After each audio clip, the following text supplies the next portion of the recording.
By the end of the film, we hope that you will be prepared to begin participating in revolutionary activity yourself. There was an episode from history that really moved me emotionally when I read it the first time.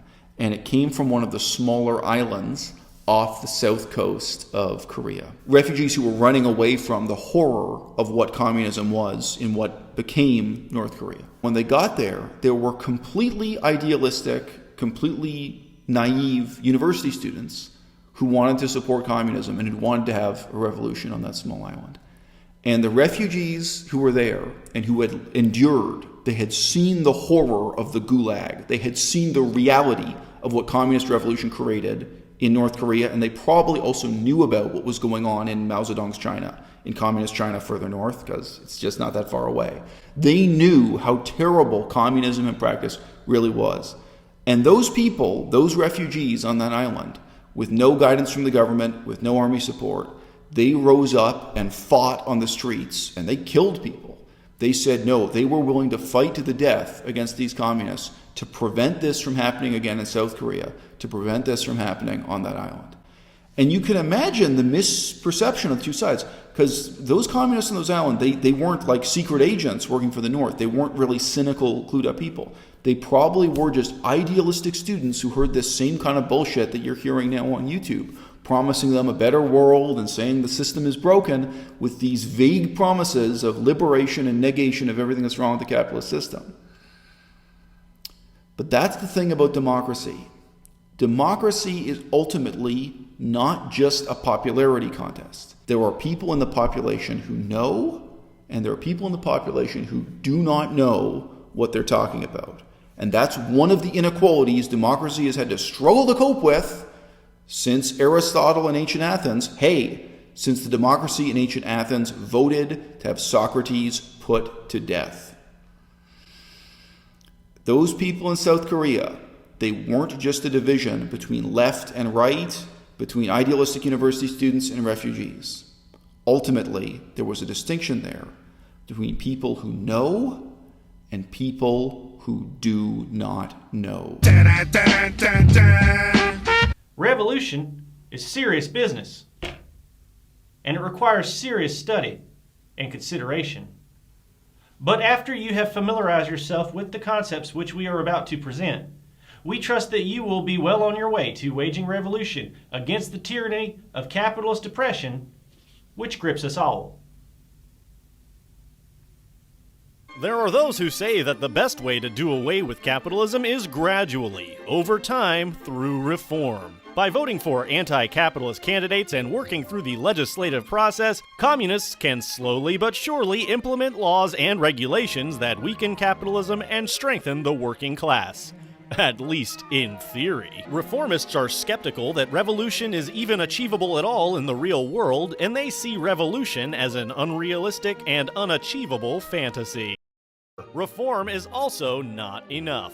Marx and Engels touched on reformist socialism when they discussed bourgeois socialism in the Communist Manifesto, writing, "This form of socialism by no means understands abolition of the bourgeois relations of production, an abolition that can be effected only by a revolution." Rosa Luxemburg further elaborated on the need for revolution in her 1899 pamphlet, Social Reform or Revolution. Reformists do not really choose a more tranquil, calmer, and slower road to the same goal, but a different goal. Our program becomes not the realization of socialism, but the reform of capitalism. Not the suppression of the wage labor system, but the diminution of exploitation. That is, the suppression of the abuses of capitalism instead of suppression of capitalism itself. The only way to do away with the brutal system of capitalism once and for all was to dismantle it completely, which calls for revolution.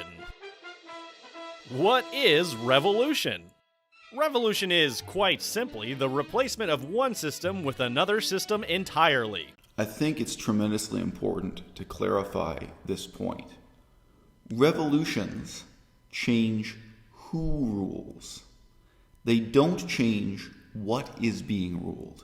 They don't change the economic or political system. In the history of ancient Rome, there are numerous revolutions. What do we mean when we say that there was a revolution in ancient Rome. A group of people, very often starting with a patrician house, with a group of aristocrats, nobility, conspire and lead a revolution and take over the government. They change who rules. Now, also in the history of Rome, there sometimes were revolutions from below. There was fighting in the streets, and the plebs, the commoners, sometimes the slaves. There were slave revolutions too. Pleb revolutions, slave revolutions. They rose up and they changed who rules. But changing the person who sits on the throne or changing the people who sit in the Senate is very, very different from the type of promise being made here. And note how vague and how entirely negative the promises being made here are. Where reform seeks to alter and change a system in order to improve it, revolution relies on abandoning a system entirely to erect a new one in its place. It's deceptively simple to promise abandoning a system. In Russia, after 1917, did they abandon the system of where cow milk came from? Did they look at farming and agriculture and say, oh, capitalist production of milk is bad and evil and wrong, let's abandon it? No. Milk and meat and wheat and bread were all produced in exactly the same way. They didn't have a new system to actually produce anything. Do you think they suddenly said, hey, we have a new system of producing cars. We have a new system of producing bullets and rifles, the material they needed for war? No. They could neither abandon the system of production they already had for these things the government relied on. The government relied on food. The government also relied on explosives and war material and so on, right? They couldn't abandon anything of the kind. They could only take over a system that already existed. They could change the people who ruled. A new dictatorship could rise up and take over the government. Okay? Now, in another sense, very literally, when you look at the seats of power, when you have revolutions, including communist revolutions, but not only communist revolutions, you have a parliament. What happens when there's a revolution and new people take over? Maybe they literally erase the word parliament and replace it with a word like the Hall of the People, the Great Hall of the People, the People's Congress. Maybe they come with a new name for it. The fact remains, there is a building with chairs, and the people who sit in those chairs have power and you don't. The population doesn't. The population is still ruled by somebody. Then you look through the other sectors of the economy, the farms and the factories. They're still ruled by someone. There has been no change in management in principle. The only change is in who is the manager. What's changed is ownership. There are new owners. There are new bosses. The actual system of production, the actual system of social organization is the same. And it's not just Lenin who struggled with this, and it's not just Stalin who struggled with this. Hilariously, Mao Zedong, when he got to the end of his life, he was an old man, he complained about this also, that he had signed up for this revolution and he thought everything was going to profoundly change. But he complained as an old man, the only thing that has changed is ownership. Now, instead of it being owned by capitalists, these same things were owned and operated by the state. Think of your car's engine. If your car won't start, hopefully it's just a small problem. A bad spark plug, a loose belt, that sort of thing. If the engine is in good shape except for a bad part here or there, your mechanic can reform the engine by replacing the broken part with a new one. But what if it's a major problem? What if the engine is in such bad shape that it would be more time-consuming and expensive to fix it part by part? Sometimes it's a better option to just replace the entire engine. Even if that were true, it doesn't mean that you have access to a technology that is fundamentally superior to the internal combustion engine. If your car breaks down and you replace the engine, you're going to replace it with another engine that obeys the same laws of physics, that accomplishes the same task. It may be 5% more efficient, or it may be 5% less efficient. But it's an illusion to suggest that just because you are replacing the engine, that the act of replacement itself means that things will be fundamentally different or better. that's exactly what a dishonest used car salesman would tell you. Yeah, one engine is a little bit different from another. But the act of replacement doesn't entail that you have some fundamentally superior technology that's much better for the environment or that's going to get you to work faster. These are the types of misconceptions and kind of it's the misplaced optimism that communist revolutionaries are playing on. If you think that state ownership in an authoritarian sense, or even collective ownership in a so-called, anarcho-communist sense, if you think that's fundamentally better, why don't you take a look at American Indian reservations? Why don't you take a look at the difference between a casino that's owned and operated by a for-profit corporation and a casino that is owned by all the members of a tribe that answers to a tribal council? You have collective ownership, community ownership. How different are they really? Ultimately, there's a board of directors, there's a manager, there's some kind of hierarchy for management. In one case, ultimately, the management answers to the shareholders as part of a for-profit corporation. In the other case, the casino operates and it answers to a tribal council and it has to produce a profit for those tribal people. There are some differences. Maybe it's 5% different, maybe it's 10% different. But nobody who even does a cursory bit of research into this, nobody would think, wow, Las Vegas, Nevada would be fundamentally transformed for the better if you took away the ownership of the casinos from private corporations and gave it to the community.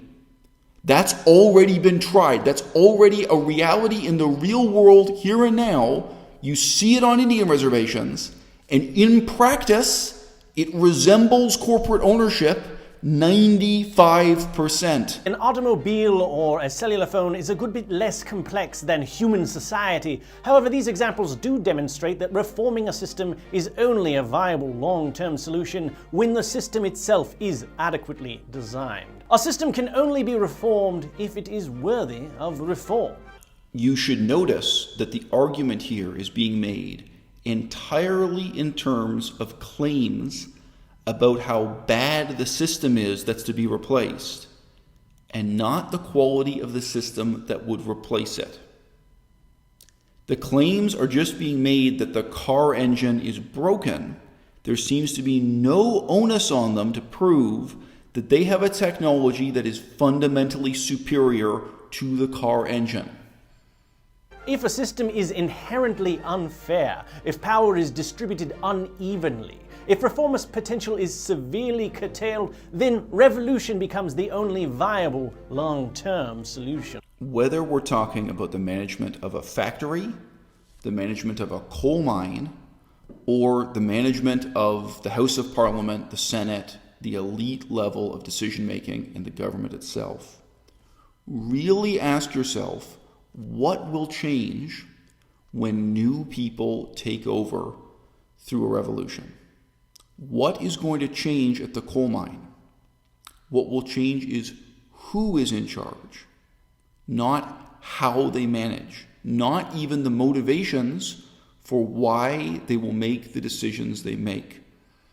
It happens fairly often in capitalist democracies that a group of workers will take over the ownership of a company when the company is going out of business, or even just when the original owners or original shareholders decide that they want to retire, that they want to quit, they want to do something else with their money.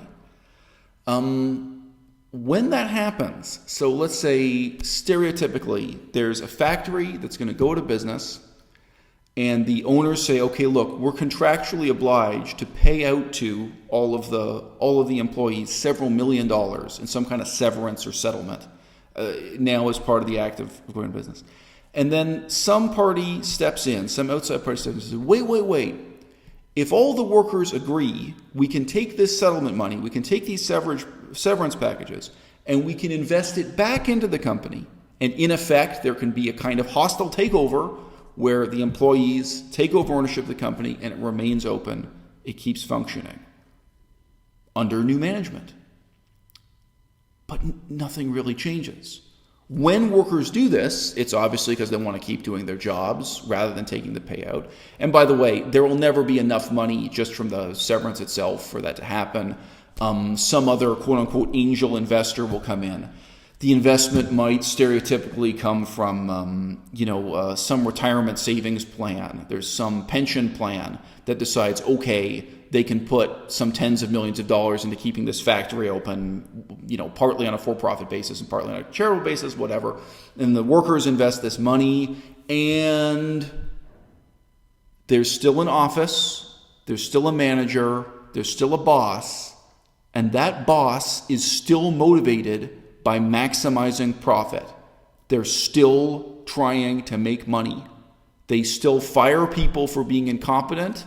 They still hire new people because they think they can help them make more money. They still make changes. They still make executive decisions like executives in a capitalist system in much the same way. And here we're just talking about the workers taking over the means of production within a capitalist system.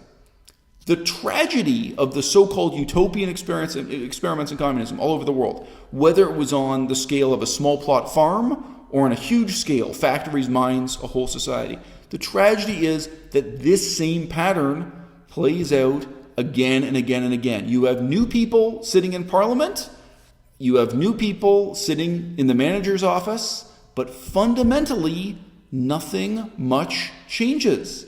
And part of the problem is exactly that these revolutionary proposals are just stated in negative ways. They just talk about abolishing and getting rid of capitalism. Okay, well, when you get rid of the shareholders and replace them with public ownership, how different is it really? Within the United States of America today, look at a government-owned prison and a prison owned by a private for-profit company. How different are they really? There are some differences. I think you can actually look at the prison system, private sector versus public sector, and you can come to conclusions about which one is doing a better job, which one pays its employees better, which one treats inmates better. There are some differences. But if you think you're looking at a dramatic night and day difference between the private sector operating something and the public sector operating something, you're living in a kind of fantasy land. And reciprocally with that, when you look at the disasters of companies that get taken over and run by the private non-for-profit sector, when you look at what happens, for example, in the history of the Soviet Union or the history of China, when the government decides they can do a better job running the steel industry than private investors can, there were certainly reasons to pause here and question, wait. How strong is this analogy that the engine in the car is broken?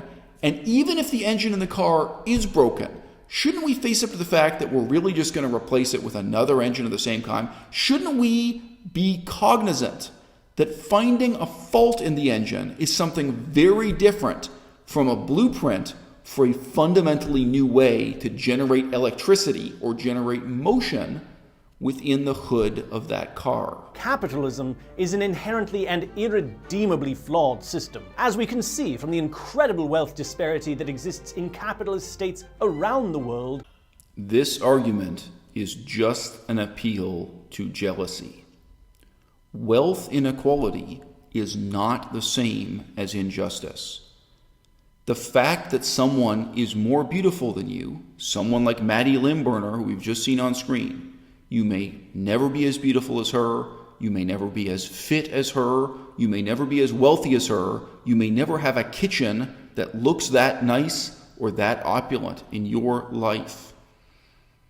That doesn't mean that she ever did anything to harm you. That doesn't mean that she ever did anything to wrong you. That doesn't mean that she ever took anything away from you. People seem to be very eager to imagine, both historically and presently, that the aristocratic class is just a parasite on society. It's not enough for me to just say here that the rich have not taken anything away from you. I think it's really necessary for me to add the rich give a great deal to help the poor, even in the United States of America. We're not talking about Denmark here. We're not talking about Sweden. We're not talking about Singapore or Japan. Look at this chart. Who pays the taxes? Who pays to make all of the good things in American society possible? Who pays to transfer their wealth and income to help the poor? It's the rich. It's the rich who pay for the poor. It's the rich who pay for the sewage system and the hospitals and all the wonderful government services that taxes bring. It is the rich who are paying for food stamps. It's blindingly obvious, okay? The top 1% of the population alone are paying 24.2% of the taxes in the United States of America. The United States of America, as you know it, would collapse. The government would cease to exist. Everything you assume about life, the existence of roads and electricity, would be impossible without the richest of the rich paying that money in taxes. Look at that, 81st to 99th percentiles, 44.6%. If you add those two together, it is blindingly obvious the important positive role that the rich have in American society. Now, what measurable difference does that make for the poorest of the poor? This little bar chart from the Congressional Budget Office, this is from the United States government, this little bar chart is showing you the poorest 20% of people in America. The green bar is showing their income before transfers and taxes. So their income before the government takes some away in taxes and gives them some in benefits. And then the purple bar shows you the income of the poor after transfers and taxes. Okay? The poorest 20% of Americans, their wealth is more than doubled. Just look at the size of the two bars. They may be small, but the poorest 20% of people in the United States of America benefit massively from the generosity of the rich, specifically the money paid in taxes that is redistributed to them. And this is not paradise, this is not Japan, this is not Denmark, this is the capitalist United States of America. Oh, and look at this. This is the fourth quintile. So out of the 5 segments of society, if you split society into 5 segments, 20%, 20%, 20%, 20%, the fourth quintile, these will be people like affluent doctors, optometrists, architects. These are wealthy people, but not fabulously wealthy people. Okay?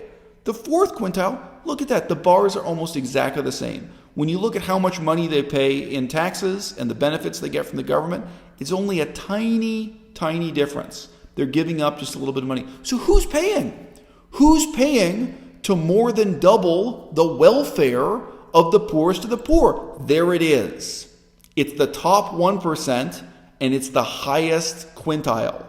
Just as the 2 blue segments of the pie chart made obvious before, it is not the case that the wealthy of the United States of America play no positive role in your daily life. On the contrary, they are underwriting the society you live in, the paving of the roads, the provision of electricity, water, heating, you name it, to an extent you can hardly fathom here and now. If you think that the existence of your education system would be better by liquidating those 2 blue parts of the pie chart, no. Maybe you can start to imagine why it is that communist societies overall seem to have decimated their wealth once the revolution is over and done with. Broadly, in the history of Europe, you're talking about a situation where capitalism emerged after feudalism, where the fundamental wealth inequalities were created by the fact that aristocrats owned the land and peasants did not.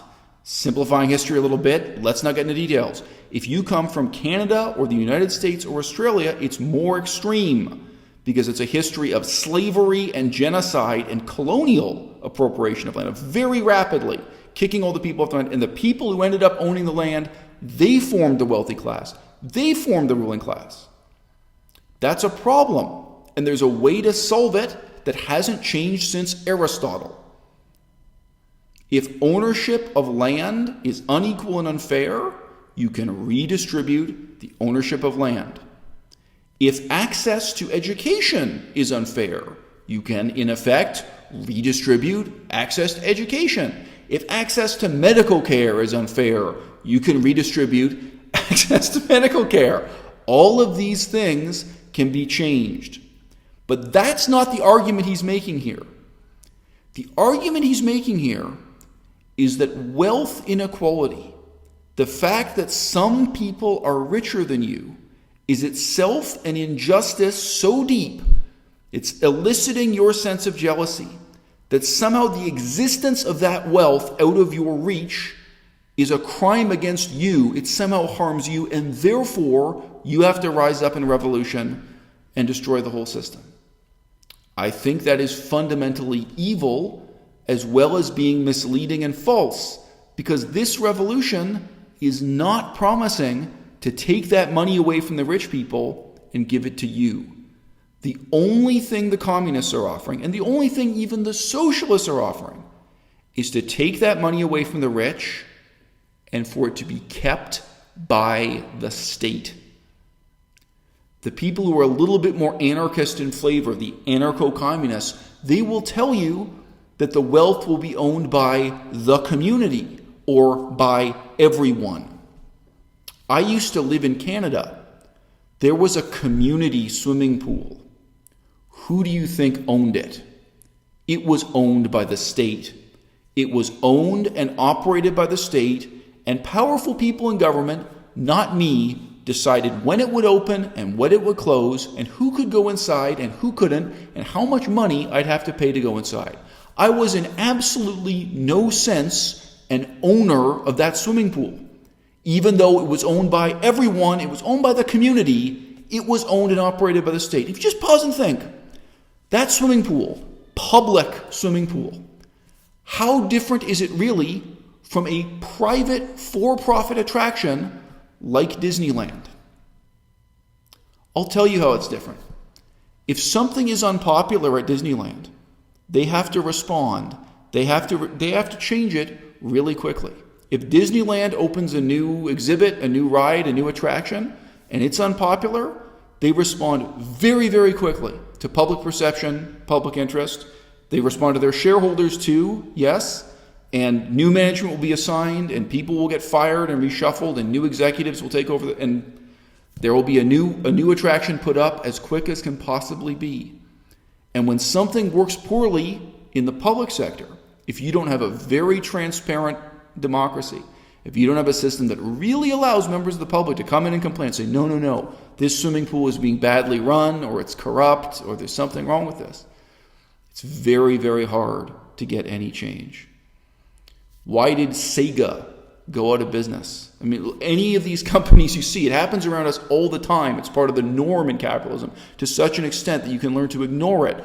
All the time, private for-profit companies respond to public interest. They're incredibly sensitive, right? Then it's all rooted in the profit motive, but it's also rooted in, if you like, the people-pleasing behavior, the crowd-pleasing behavior that's built into the capitalist for-profit system. And the contrast to that is the fundamentally bureaucratic, fundamentally authoritarian, fundamentally oppressive behavior of state-owned, government-owned public entities. Okay? Now, I'm not a libertarian. I think there are all sorts of things in our society that can and should be owned by the government. I'm fine with the government owning hospitals. I'm fine with the government owning prisons. I'm completely happy that the government owns sewage treatment plants, and most of the time the government even owns the pipes that takes the sewage away from your house, and there's another set of pipes that bring clean drinking water to your house, and the government owns the pump house, and the government owns and operates the electricity generating power station. It's a wonder, all of the things that the public sector owns and operates that are owned and operated by the government. Okay? And I think it's very important to have a transparent and accountable democracy to prevent that part of the economy from becoming kleptocratic, from becoming corrupt and evil and abusive. Okay?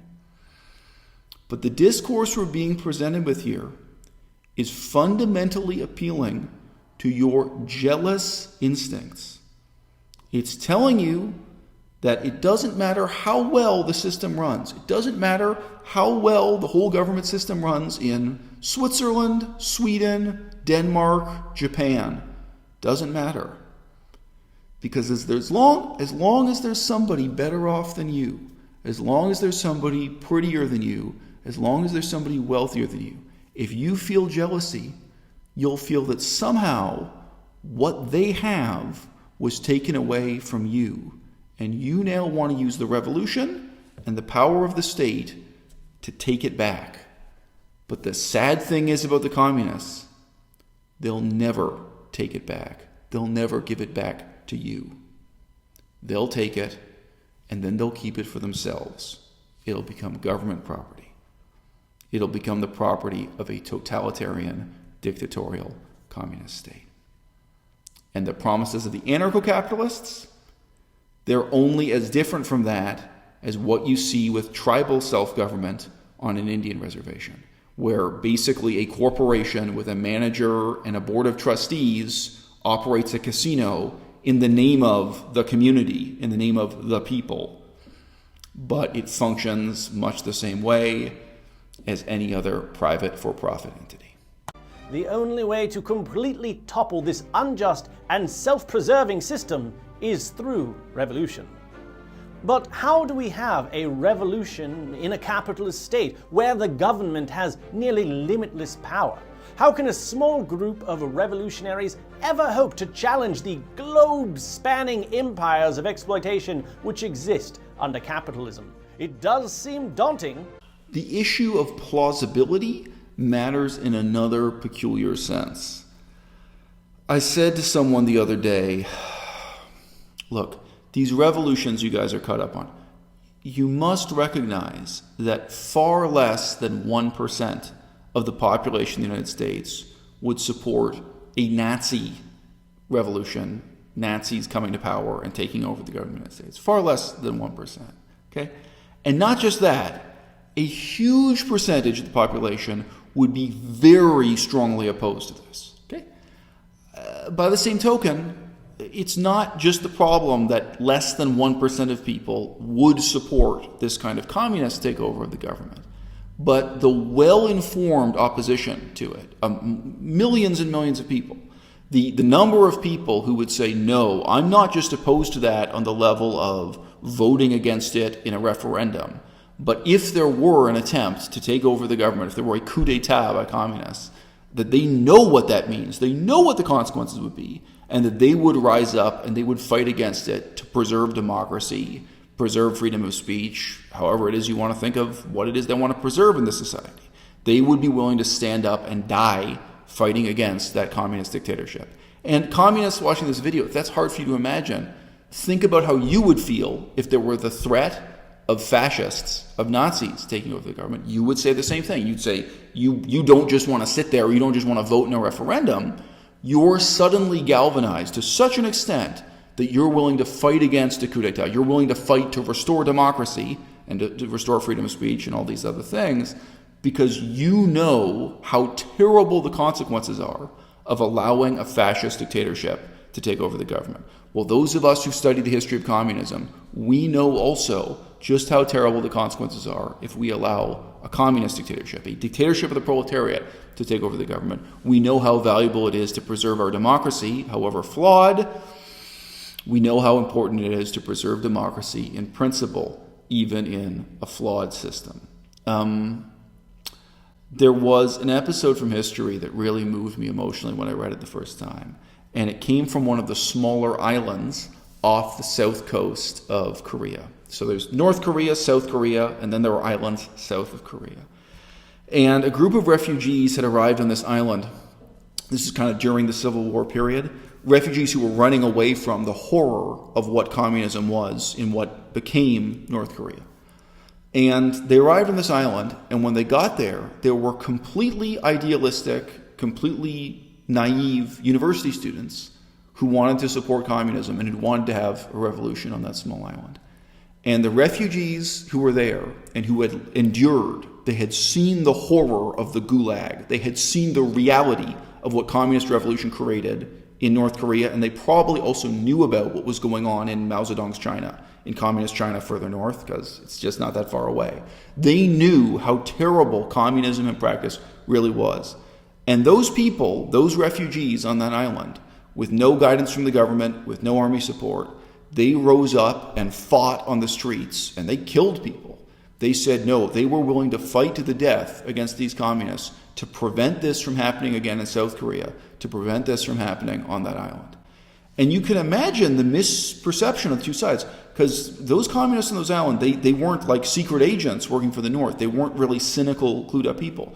They probably were just idealistic students who heard this same kind of bullshit that you're hearing now on YouTube, promising them a better world and saying the system is broken with these vague promises of liberation and negation of everything that's wrong with the capitalist system.